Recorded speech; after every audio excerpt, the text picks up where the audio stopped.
just how useful is cycling as a tool to get faster at running. Now, I'm going to tell you exactly how I did it, I'm going to tell you how you can do it, and I'm going to tell you how it doesn't actually take that much extra effort to be able to get on the bike, pedal, and use that as fuel to get faster for running. Simple as that. Now, cycling is very, very low risk in terms of injury, in terms of repetitive strain injury. Running is very kind of like, it's heavy on the body. You've got the constant pounding, the repetitive strain. You have to gradually increase in all areas, whether that's speed, whether that's distance, whether volume, long run, hills, terrain, everything has to go up gradually. With cycling, you can get on the bike, and as long as the bike fit is in a relatively comfortable position for you, you can pedal for 2, 3, 4 hours I'd start with 1 hour and start small like anything, but with very, very little training, you can get up to a point where you can pedal for a long time. Now, the risk is obviously there's more chance of you, for instance, falling off the bike or getting hit by another cyclist or another car or something like that. But the chances are absolutely kind of 1 in 1,000 or 1 in 10,000 or 1 in 100,000 or 1 in a million, yeah? So you can't like not ride the bike because there's that risk, because it's that minimal that you just need to be more aware when you're out cycling than you probably do when you're running. Now, it's a crazy thing to say, but there's a lot of runners, I see them running on the roads, I see them running on the pavement, and they're just not, they don't have that spatial awareness. They're not looking around them of what can possibly happen, especially when they get tired. With cycling, you've got to be, no matter how tired you are, you've got to be on the ball all the time, because any driver is not expecting a cyclist. So they might be WhatsApping, texting, Instagramming, whatever. They're using their phone. So many drivers are using their phone now. You've got to be ready for that.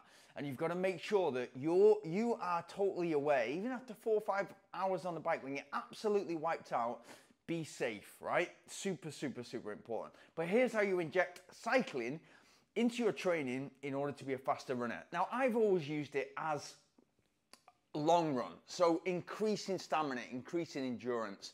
And the way that I've done that is, it's kind of been an evolution in cycling. I've always loved riding my bike. Since I was a kid, I was on a BMX, I was on a mountain bike, I was exploring. I wanted to, as soon as I got my bike, I wanted to see what was in the next town, in the next province, county, as it's called in the UK. I wanted to see, I felt like it was freedom. It was the same when I got my first car. It was like, oh, I'm gonna go to wherever, you know, everything becomes so much more accessible for you. And that's the beauty of cycling.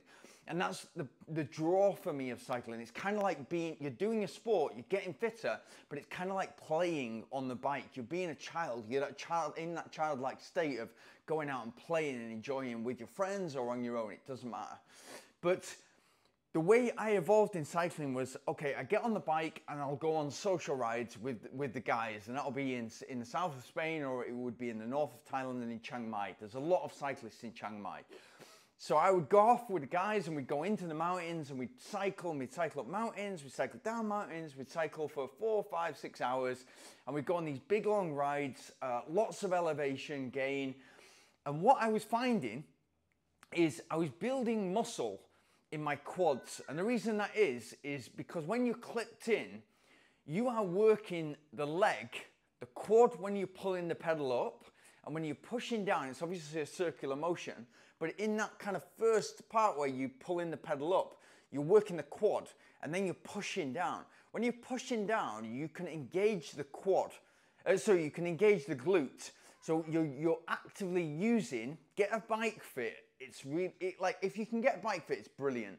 Get a bike fit and tell them you're a runner or a triathlete, and they used to fit in triathletes and runners. Tell them that you want to build the running muscles whilst you're cycling. Really, really, it's a great little secret you can tap into. Took me a few years to get it, but they'll put your cleat in a certain position and they'll put your saddle in a certain position so that you can be working on the top of the hamstring and the glute, so you can push them through those and building those key muscles for running, which is a nice little bonus. But what I was doing when I was climbing so much on the bike, I was building quad muscles in a way that they were only useful for climbing on the bike, for pulling that pedal up during that pedal stroke.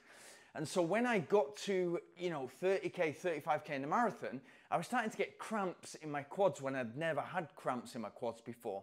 And that was because I was basically, I was sort of using muscles in the marathon that I didn't need to use, that were cycling muscles for going uphill. So I had to cut that out and I had to start just going flat. So a lot of my rides, and you can see this on Strava, a lot of my rides are just long 2, 3, 4 hour on the flat, and it's just getting into zone 1 and zone 2 and just getting that endurance, getting that stamina, and just building the heart and lungs. Don't forget that now we're seeing triathletes competing in, you've got Cameron Worth competing top level Tour de France cyclist for Ineos, and then he's competing on a world stage in triathlon. He's great, world class in both sports, not just world class, like one of the best in the world. You're seeing triathletes now running super fast running times. So it definitely helps to build that endurance in the swimming pool or in the ocean and on the bike. And that translates, if you do it in the right way, it translates. And obviously triathletes, there's more at stake now, there's more money than ever in the sport, translates more than ever to a running performance. So if you can get it right, it really works. Now for me, it's always been like, I'll put myself in zone 1, zone 2. So it's easy recovery rides. And I'm usually no more than 150 beats per minute.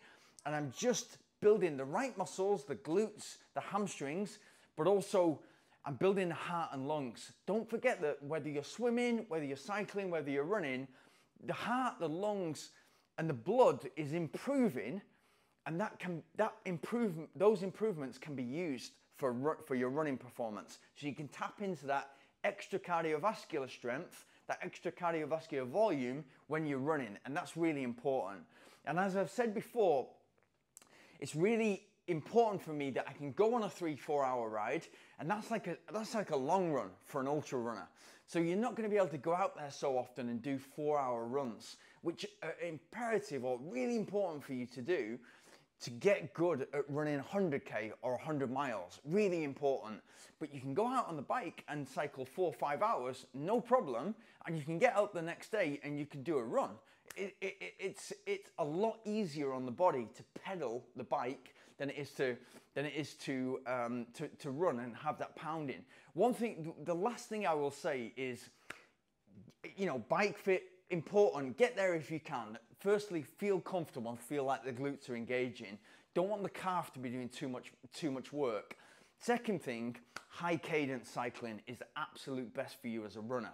So you want your cadence to be between 90 and 110 when you're cycling. Like it used to be, when you look at old Tour de France cyclists, they used to be cycling at 60, 70 cadence. It's too heavy, the gear, yeah? It's too heavy, it's gonna wear out the muscles, and it's gonna build muscles for cycling that you don't need for running. If you put it high cadence, it's putting it all on the heart and lungs and improving the blood. Good luck, enjoy it. Subscribe if you're loving this. Subscribe if you're enjoying the content and you wanna see more ways to get faster and fitter and stronger as a runner and in fitness in general.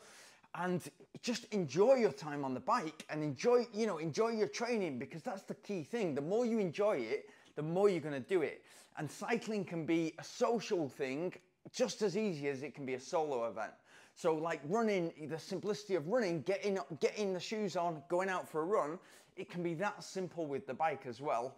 Or you can have it as a group ride and just go out there for hours, and it makes the time pass so much more nicely. Good luck.